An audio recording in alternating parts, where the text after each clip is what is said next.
How's it going, y'all? Titan Smash MTG, and today a new dawn is finally upon us. It is rotation time. It is ZENDIKAR Rising Standard finally here for us. So that means today we're going to look at 10 different decks for ZENDIKAR Rising Standard. This is my favorite time, my favorite videos to make. A few things before we start, and we'll get right into it because I don't want to waste y'all's time. Number one, if you're new here, please consider subscribing, liking, all that kind of stuff. But for real, these videos take a lot of time for me to make, and they're my biggest videos that I usually do per season. I always try to make 10 different decks for every new standard that comes out. So if you're new here, please consider subscribing. Stay around a while. That means a lot to me. Number two, we'll be streaming this event for the early access event on Wednesday, September 16th at 11 a.m. Eastern Standard Time. So if you want to see these decks in action as soon as the streamer event starts, you can follow me at twitch.tv/TitansmashMTG. As soon as that thing starts, we'll be playing some of these decks or more that we find out later on, taking them into battle against other streamers, against pros, and just seeing how they go. Lastly, just a few things before we go on here. All the main meta decks that you'd come to expect, like we know Team Adventures is going to be a big thing. We know Sultai Ramp of some sort is going to be a big thing. I didn't include these decks in here because we already kind of know what they're going to look like. That's no surprise. I want to give you something a little bit off the beaten path or things we haven't seen before, just to try to give you a look at what the future standard may look like that we're not used to seeing. So don't get me wrong, like there's 10 different decks in here. I fully expect to see some Team Adventures and all that kind of stuff in here as well. But this is about trying new things, about brewing, and about just seeing which one of these new cards really work out for us. We'll be trying some different stuff here. So without further ado, let's get into it. 10 different decks. We have a little bit of everything here. No control, because I'm not a big control person. But I tried to spice it up, get a lot of variance in here, and play with a bunch of different stuff here. So enough yapping from me. Let's look at these new decks for ZENDIKAR Rising. Let's go! So the first deck of the day here is Dimir Rogues. Now, before we start, I will mention that this is, with the mana bases here, I've probably been a bit too conservative as far as not using the dual-face modal cards like I should. I think you may want to be even more conservative on your mana bases than you usually do, or be a little bit more risky, I guess, and play less lands and more of those kind of cards just because it's almost free value. But I've opted to go a little bit more conservative on my end here. So just note that while I am playing like a kind of normal amount of lands here, you could kind of cheat on these and play more spells just because they can be some lands as well. But first deck here, Dimir Rogues, one I think a lot of people are excited for, and a lot of people are going to be trying to play. Let's take a look at it. So as I was saying, I don't play a lot of these. We are starting off with the 2 of Malakir Rebirth. This is a 1-mana instant. This is black. Choose target creature. You lose 2 life. Until end of turn, that creature gains. When this creature dies, return it to the battlefield tapped under its owner's control. So for 1 mana, you can hold this up and protect any of your creatures. They have a removal spell. You do pay 2 life and bring it back to the battlefield at the end of turn. You still get ETB triggers that way if they have ETB triggers. But really nice to have that for 1 mana, but then on that backside if you need that land to play it. And that's why these lands are so good. It's just free value for a lot of these things. Playing a playset of Thieves Guild Enforcer from the last set. It finally gets to see play here. Flash creature here that can be a 3/2 for 1 with Death Touch a lot of times is really nice. We're playing a playset here of Merfolk Windrobber. This is blue for a 1/1 flyer. Whenever Merfolk Windrobber deals combat damage to a player, that player mills a card.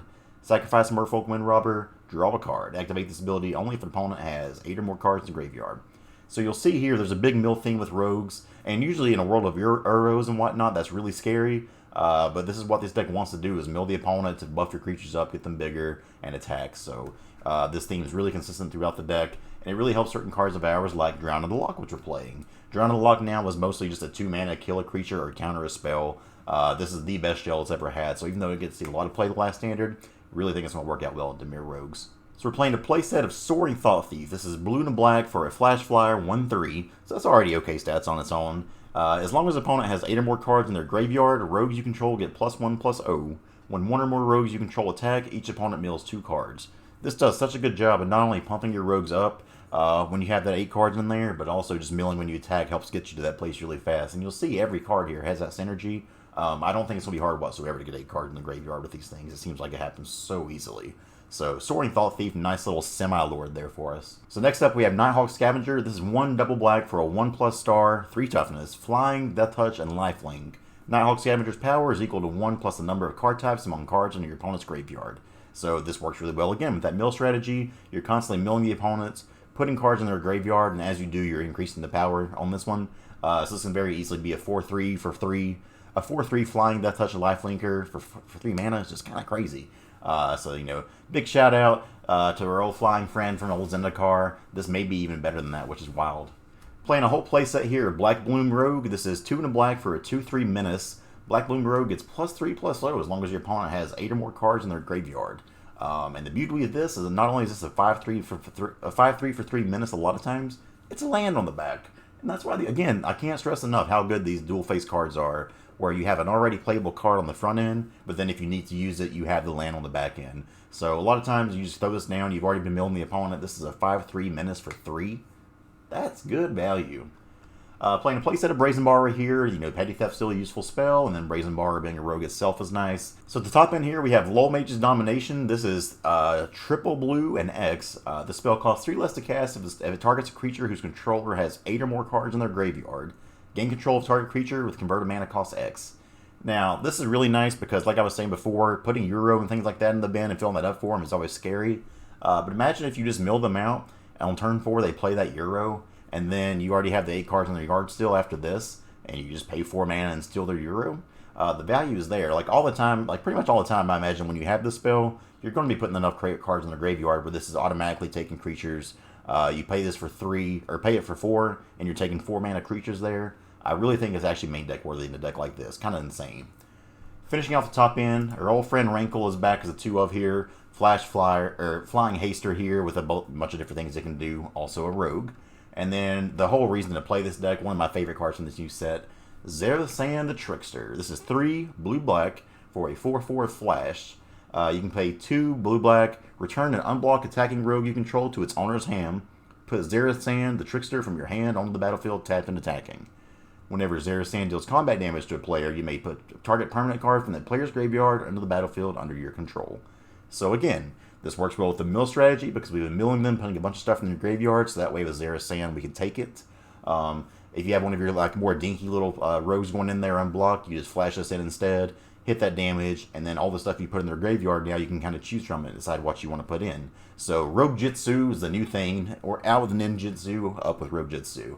But Dimir Rogues has a lot of toys, a lot of fun looking stuff here. I can't wait to play this one for early access. Let's take a look at another deck. So next up we got 4 Color Omnath. This is one that has a lot of characters you're used to seeing here in Old Standard with some new toys. So we have a 4 of Gilded Goose, nothing you haven't seen here. An old friend returns to Standard. This is a Lotus Cobra. This is 1 of the green for a 2/1 with Landfall. Whenever land enters battlefield under your control, you may add 1 color of any mana to your mana pool.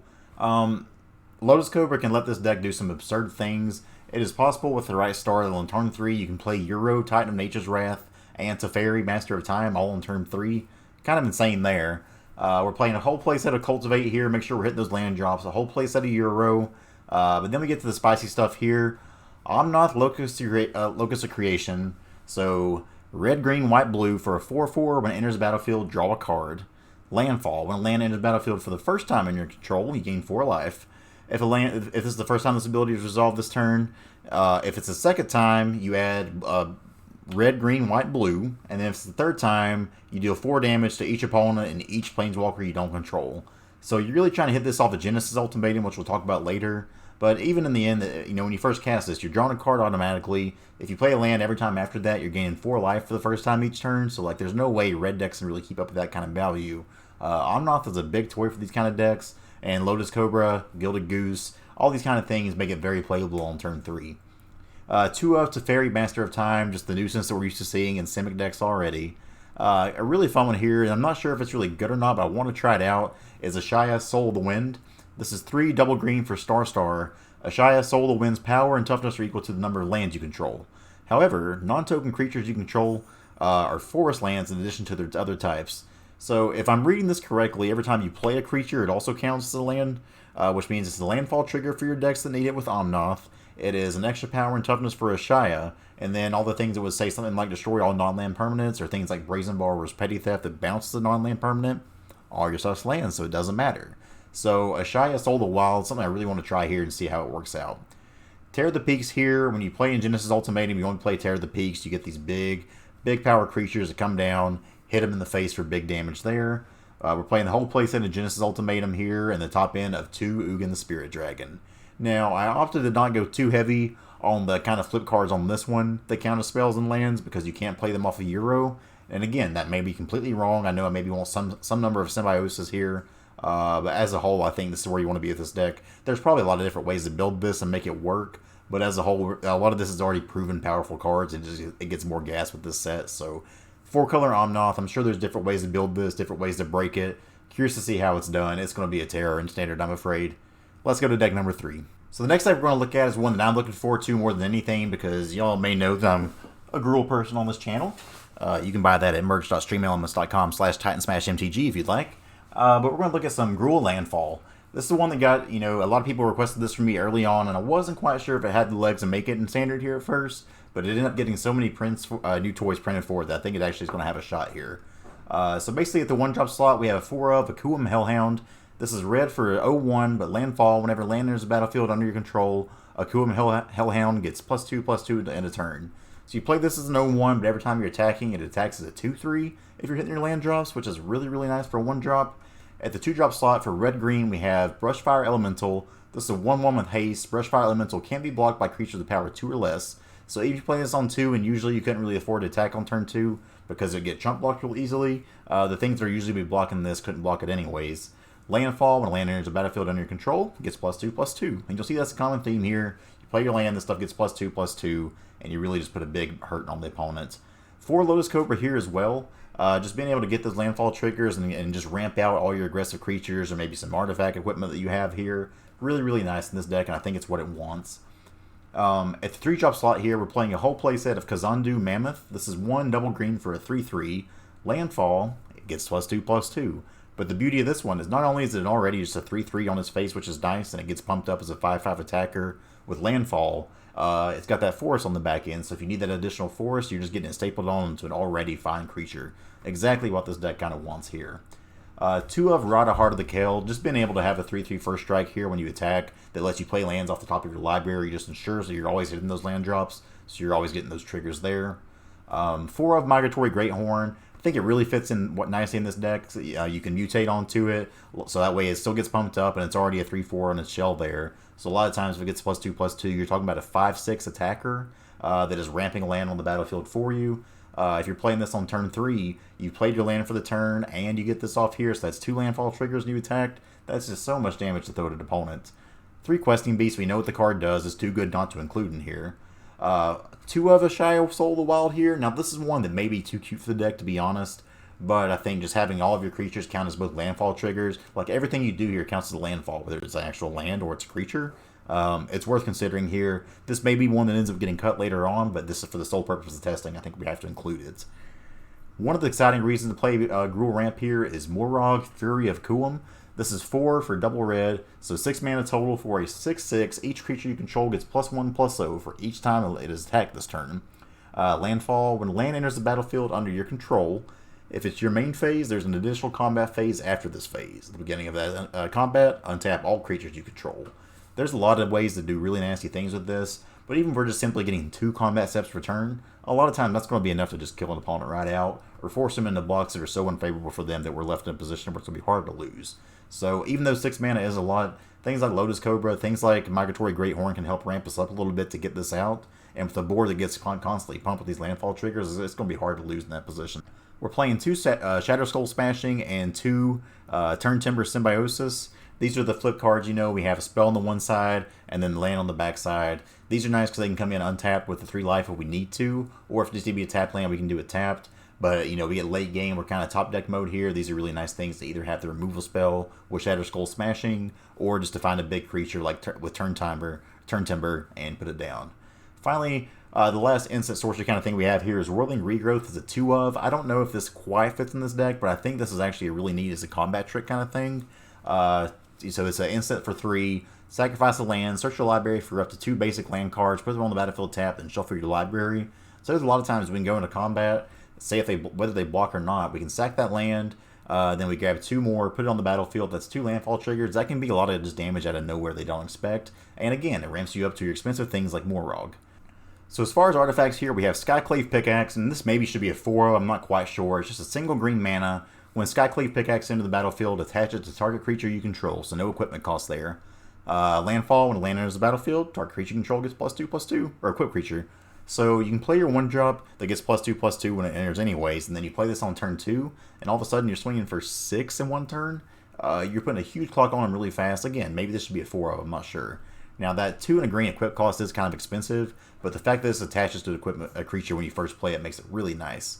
Finally, 2 Cleave, because we're Gruul and we believe in the Cleave around here.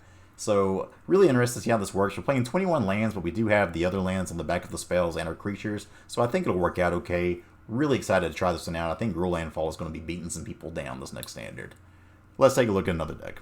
So next up, another one I'm really excited for. This is Abzan Counters, and I'm not going to lie, I had green-white counters built and ready to go before this video, all the way up until Monday, and then Monday they decided to just throw a bunch of really nice black cards for this. So let's take a look at this one. Starting off here, our old friend Stone Cold Serpent is back. Just the perfect kind of deck card for these decks anyways, and a card that's already good on its own anyways. So not much to talk about there. Playing 4 of Swarm Shambler. This is the 1 mana green card. Fungus Beast. Swarm Shambler enters the battlefield with a +1/+1 counter on it. Whenever a creature you control with a +1/+1 counter on it becomes a target of a spell an opponent controls, create a 1/1 green insect creature token. 1 and tap, put a 1/1 counter on Swarm Shambler. So with stuff like Conclave Mentor, you're paying 1 mana and tapping this, and you're putting 2 counters on it. And it always this plays so well with all your counter synergies anyways. And then if anybody tries to target any other spell besides Swarm Shambler, you're getting a token out of it. So good value there. Playing 2 of Wildwood Scourge here. I wanted this to be a 4 of because it can run away so fast, but at the same time it's a little bit slow starting off early. So just a 2 of on that one for now. Playing 2 Inscription of Abundance. This is the new 1 green instant with kicker for 2 green, so it can be kicked for 5 mana total, which isn't that bad. Choose 1. If the spell was kicked, choose any number instead. Put 2 +1/+1 counters on target creature. Target player gains X life, where X is the greatest power among creatures they control. Target creature you control fights target creature you don't control. And the good thing is, if you kick it, they do go in that order, which is exactly how you want it to do. So you put 2 +1/+1 counters on target creature. You then gain that life for the strongest creature you have, then have it fight afterwards. It's really, really nice thing for this deck. Possibly something like the blowouts for this, if you do the kicker cost, is almost like an Embercleave. Whole playset of Luminarch Aspirant. This is 1 and a white for a 1/1 human cleric. At the beginning of combat on your turn, put a +1/+1 counter on target creature you control. Again, with all the different things in this deck, this can really just add up so fast. Our old friend Conclave Mentor has to be here. That's the whole reason you play white in these decks in the first place. Playing 3 of Grakmaw Skyclave Ravager. Now this is a card I am super pumped for, and the whole reason that we had to add black for this in the first place. This is 1 black-green for a 0/0 that enters the battlefield with 3 +1/+1 counters on it, so a 3 mana 3/3. Whenever another creature you control dies, if it had a 1/1 counter on it, put a +1/+1 counter on Grakmaw. Okay. When Grakmaw dies, put a XX black and green hide your creature token, where X is the number of +1/+1 counters on Grakmaw. So you have this thing up to a 5/5, for instance. They have to kill it. You still got you another 5/5. It leaves it behind. So it's just finding more ways to go around board wipes, which is the whole thing that killed this deck in the first place. Abzan Counters has a lot of toys to play with right now. Playing a playset of Oran Reef Ooze. This is 2 and a green. Another one spoiled on Monday. When Oran Reef Ooze enters the battlefield, put a +1/+1 counter on target creature you control. Whenever Oran Reef Ooze attacks, put a +1/+1 counter on each attacking creature with a +1/+1 counter on it. That's so good. And again, with Conclave Mentor, you're putting 2 counters on something every time they attack.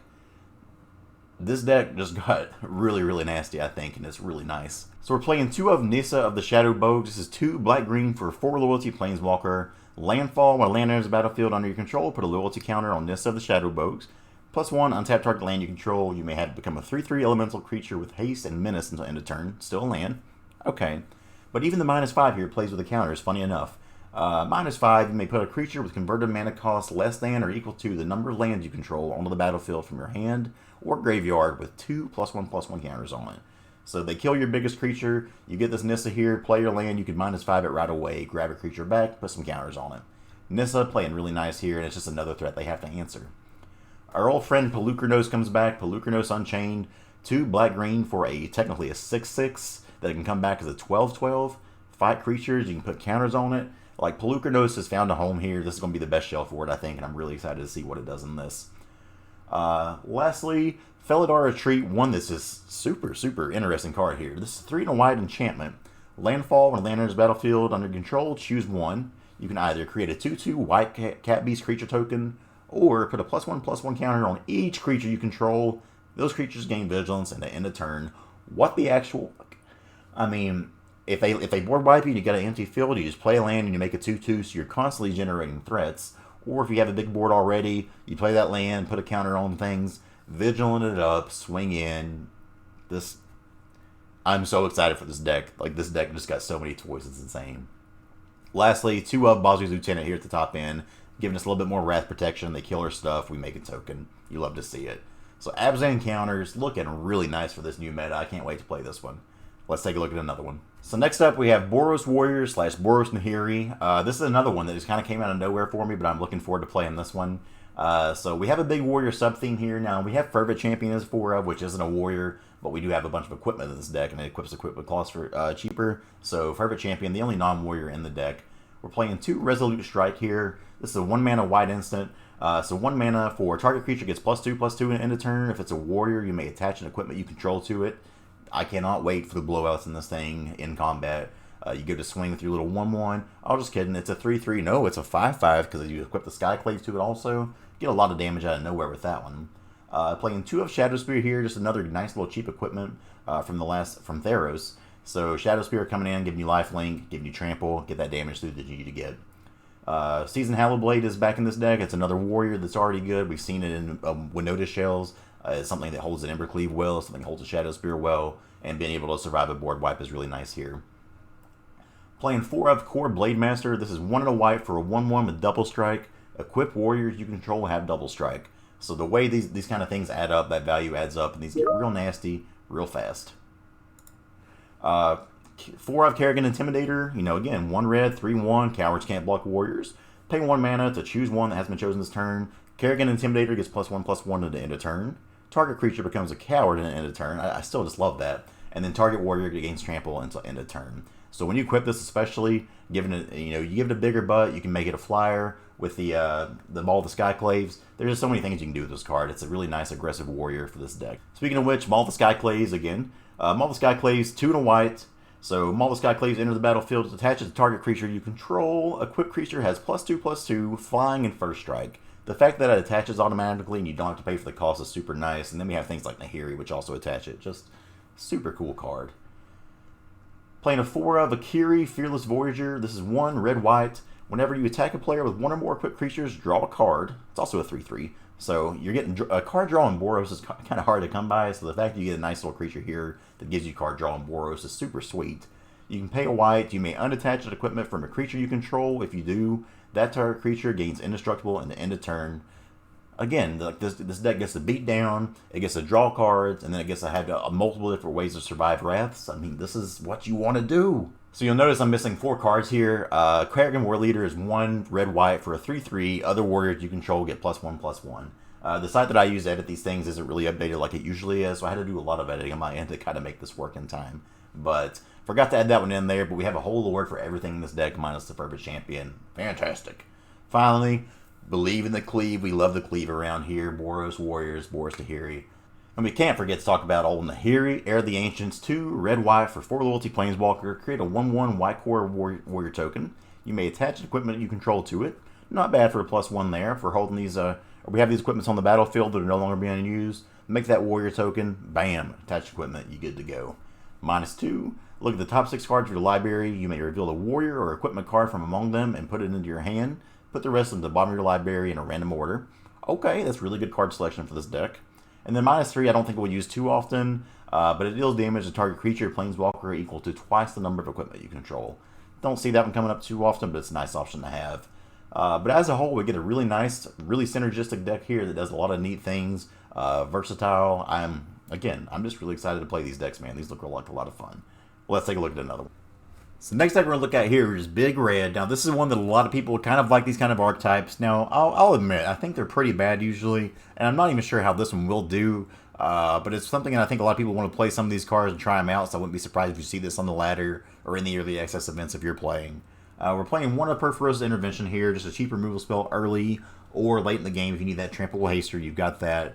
Place it in Maze Mind's Home, an old card here, but one that fits in nice in the strategy, allowing us to scry, to draw cards, just make sure we're constantly hitting that land drops that we need here to make things happen. 2 of Shatter Skull Summoning once again, or Shatter Skull Smashing once again. Land on the backside, spell on the front. Just the versatility of these is so good, and I can't speak enough. Like, I probably need to be playing 4 of these, honestly, because it's that good. Place at the Bone Crusher Giant, we already know what that does. One from the old set that you forgot about is Ironcrag Feat. This is 1 triple red, add 7 red mana to your mana pool. You can cast only 1 more spell this turn. But this helps us get out potential early Ugins, or we can get down to Leyline Tyrant and we store the rest of that red mana. So the next turn we have an additional 3 mana already saved up, ready to go. But let's talk about Leyline Tyrant. That's the main reason we're playing this. It's 4 double red for a 4/4 flyer. You don't lose unspent red mana as steps and phases end. When Leyline Tyrant dies, you may pay any amount of red. When you do, it deals that much damage to any target. So this becomes a must-answer threat before it gets out of control.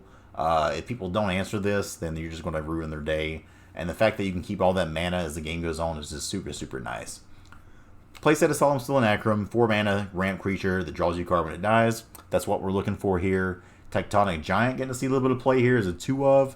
The 3/4 that can either do damage as it attacks or exile 2 cards. Choose one of them until the end of your next turn. You may play that card. A little bit of card advantage is always nice.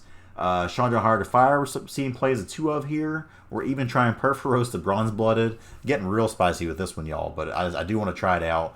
Who doesn't love a hasty Tear of the Peaks, you know?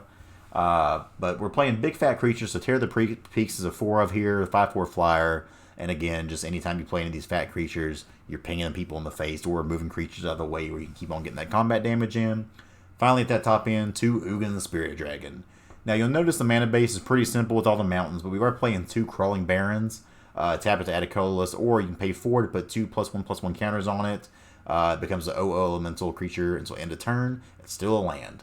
So sometimes they have that board wipe. You have the Crawling Barrens here to get that final points of damage in if you need. And with Leyline Tyrant, we can bank all this mana here. A lot of times you can put all that into the Crawling Barrens, something like that, and do some really nasty things. So as a whole, kind of skeptical about this one. Not 100% sure if Mono Red or the Big Red has the things to do what it needs to in the standard. But it is a deck I expect people to try to play on the ladder, so I wouldn't be surprised to see this one. Let's take a look at another one. So next up, going down the list, we have some Mardu Partners. Now, I'll start right away. We're never going to have a full party in this deck, and that's okay. As a whole, I think a lot of these things that try to do the full party thing are just a bit too ambitious. We just didn't really have a lot of good warriors in this set. But I do think you just have a good aggressive strategy overall with this list. You'll see it's kind of similar to the Boros Warriors list we had here. But we're just kind of an aggressive Mardu list here that has some synergies with some other cards. So starting off the 1-drop slot, we have a full playset of Archpriest of Iona.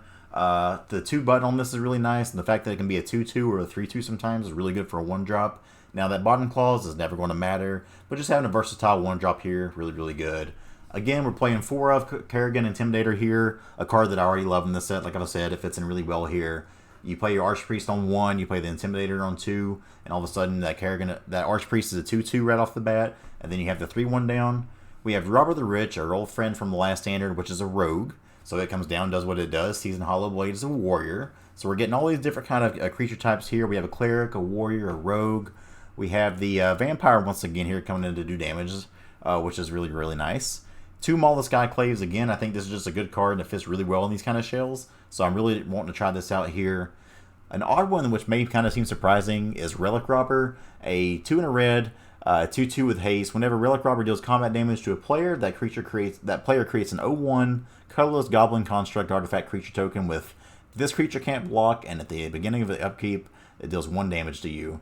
So this thing swings for 2, but those attacks kind of add up over time as it's pinging the controllers of the cards there. And if you get multiple points of damage in, they're getting multiple creatures. So it kind of acts like Chandra's Emblem.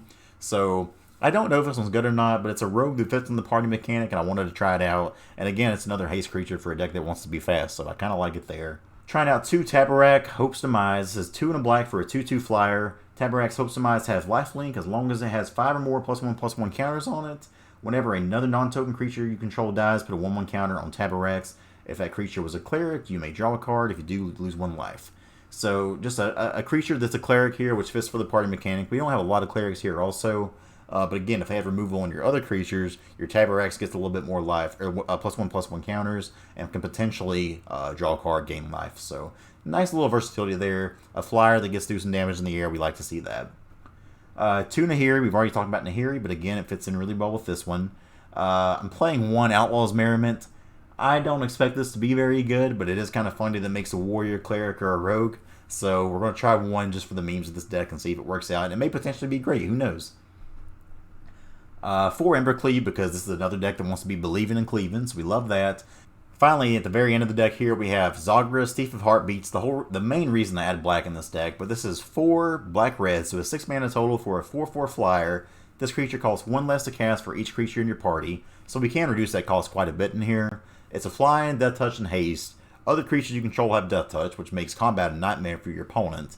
whenever a creature you control does combat damage to a planeswalker, destroy that planeswalker. So this thing being a flying Death Touch Haste is already really, really nice. If it's holding Embercleave, you've already seen what Questing Beast can do with an Embercleave. This does exact same things here, but it's flying, so it's hard to block. I love this card. I love the effect that it does. The kind of Death Touch Anthem effect is really nice. I don't think, again, Party, when you're trying to get that mechanic, have all the creature subtypes. I think that's trying a little bit too hard, unless you just have the perfect deck for it. But when you're still just playing this as an aggressive deck that still gets to use some of these party mechanics, it is really nice. So, Mardu Partners, kind of nice deck here. We'll see how it goes for Standard. Let's take a look at another one. Next up, for another deck I did not expect to be building, this is Mono Green Beast with Kahira as your companion. Now, I don't have Kahira listed here, but do note that that is your companion for this deck.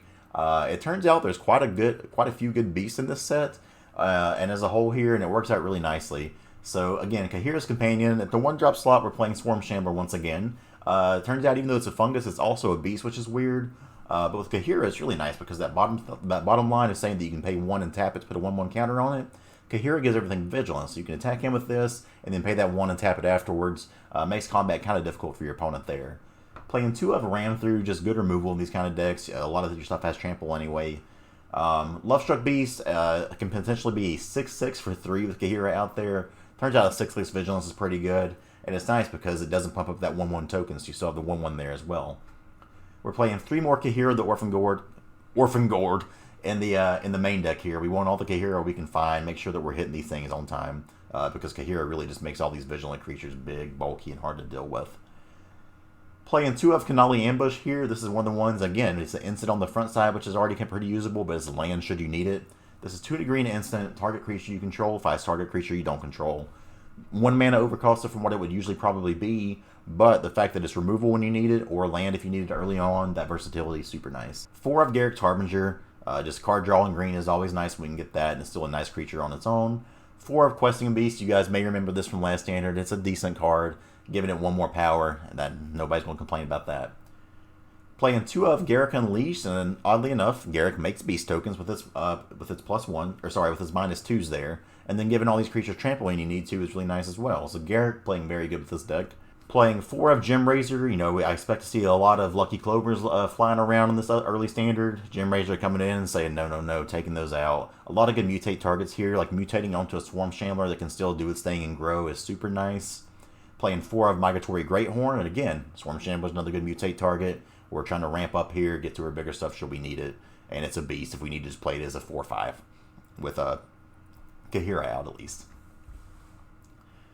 2 Vivien Monsters Advocate. Once again, Vivien makes beast tokens, so you're making 4/4s with Kahira, but if not, we already know that Vivien's just a good planeswalker on its own. It just really surprised me looking at this, at how much beast support there was in this set, so it kind of worked out.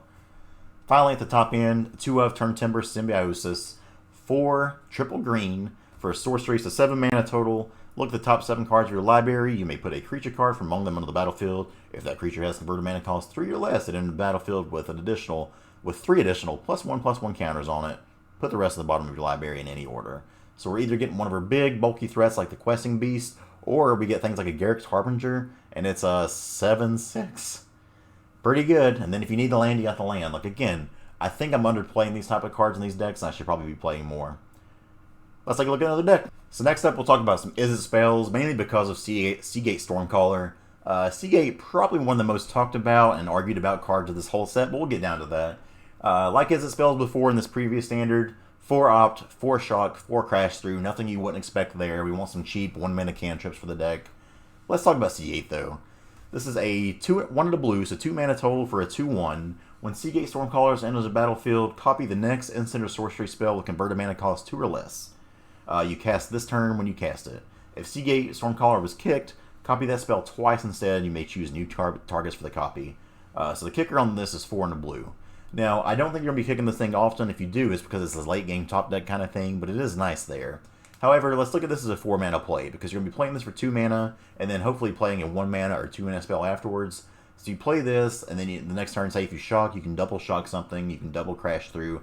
I think it's a pretty good, like obviously this isn't it's not Snapcaster Mage. If it had instant, it'd be much better, because then you could use counter spells and things like that. But still, just being able to play this on turn 3, you play your Seagate Stormcaller, you double shock something, that's going to be a lot of tempo in your favor. That's going to be hard to deal with, so I think it's actually a pretty good card. But it remains to be seen. We'll have to play around with it and see how it goes.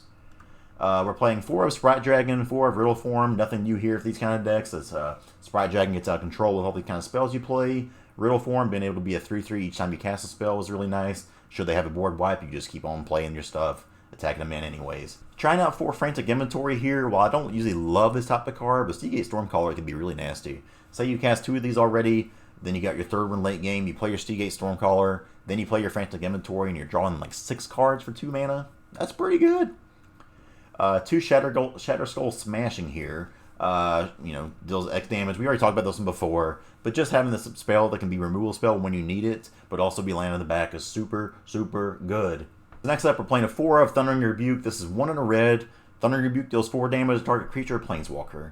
So this is our Lava Coil replacement, and while it doesn't exile like Lava Coil did, it does have the ability to hit planeswalkers. Not sure which one of those is more relevant in the meta right now. We'll have to see, but I do enjoy hitting planeswalker with this as well. So for 2 mana, and again, this is another good Seagate target to do 4 damage on turn 4 to something. We're playing a whole playset here of Glasspool Mimic. This is 2 and a blue, so 3 mana total for a Shapeshifter Rogue. You may have Glasspool Mimic enter the battlefield as a copy of a creature you control, except it's a Shapeshifter Rogue in addition to its other types.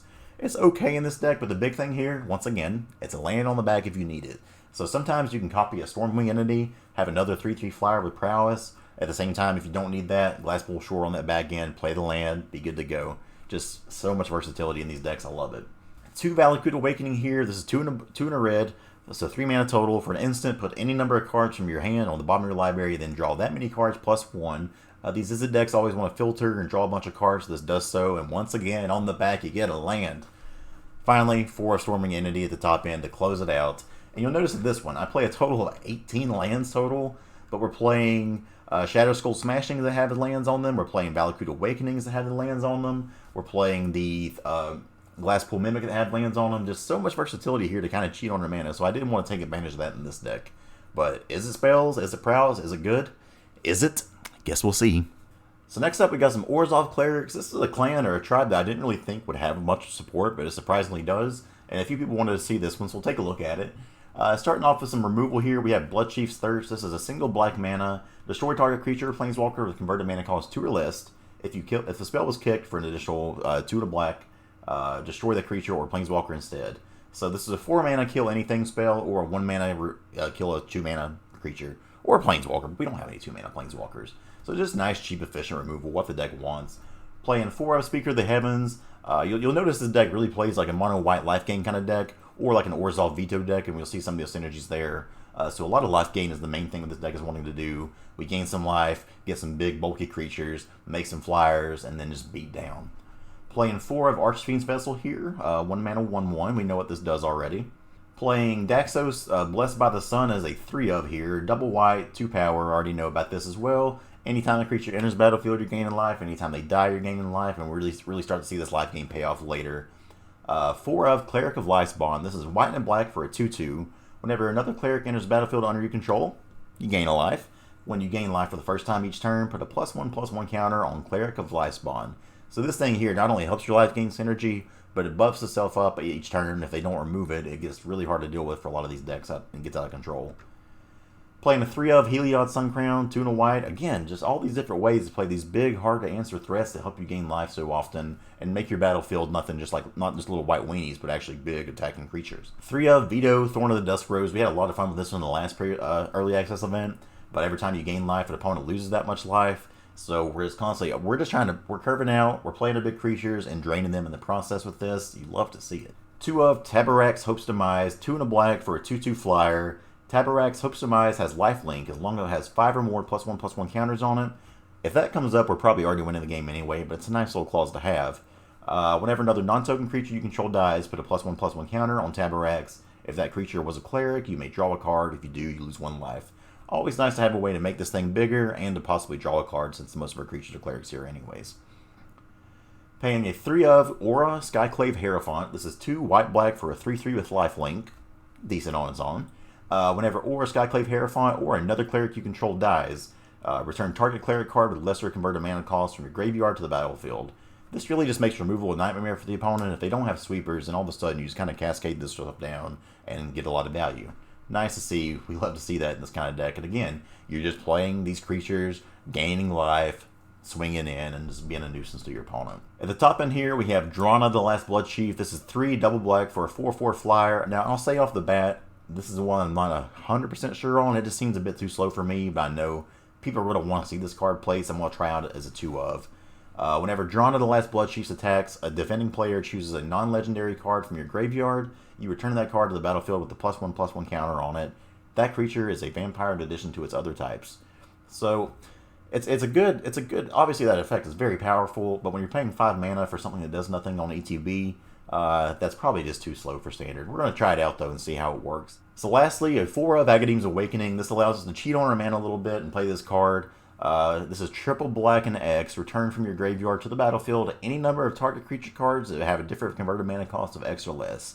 So you top deck this late game, you pay 6 mana, you can get a 3-drop, a 2-drop, and a 1-drop back to the battlefield, and then it's a land if you need it. Like again, this is the best of the cycle, I think. These lands are so good. Watch out for these. So that's what we got for the 10 decks of ZENDIKAR Rising Standard. I hope you all enjoyed. If you did, again, if you can subscribe, that really does mean a lot. It helps support the channel. These videos take a while for me to make, and especially with all the sites not having the cards, it was a very big challenge this time. But we got there, baby. We got there. If there's any other decks you're looking forward to seeing, let me know. I'll try to brew those up. Again, the Early Access event, September 16th for next Wednesday at 11 a.m. Eastern Standard Time. You can catch me over at twitch.tv/TitansmashMTG. We'll be streaming some of these decks and other ones we may find out. But that's all we got for now. Stick around for some more decks in the future. Let's freaking go!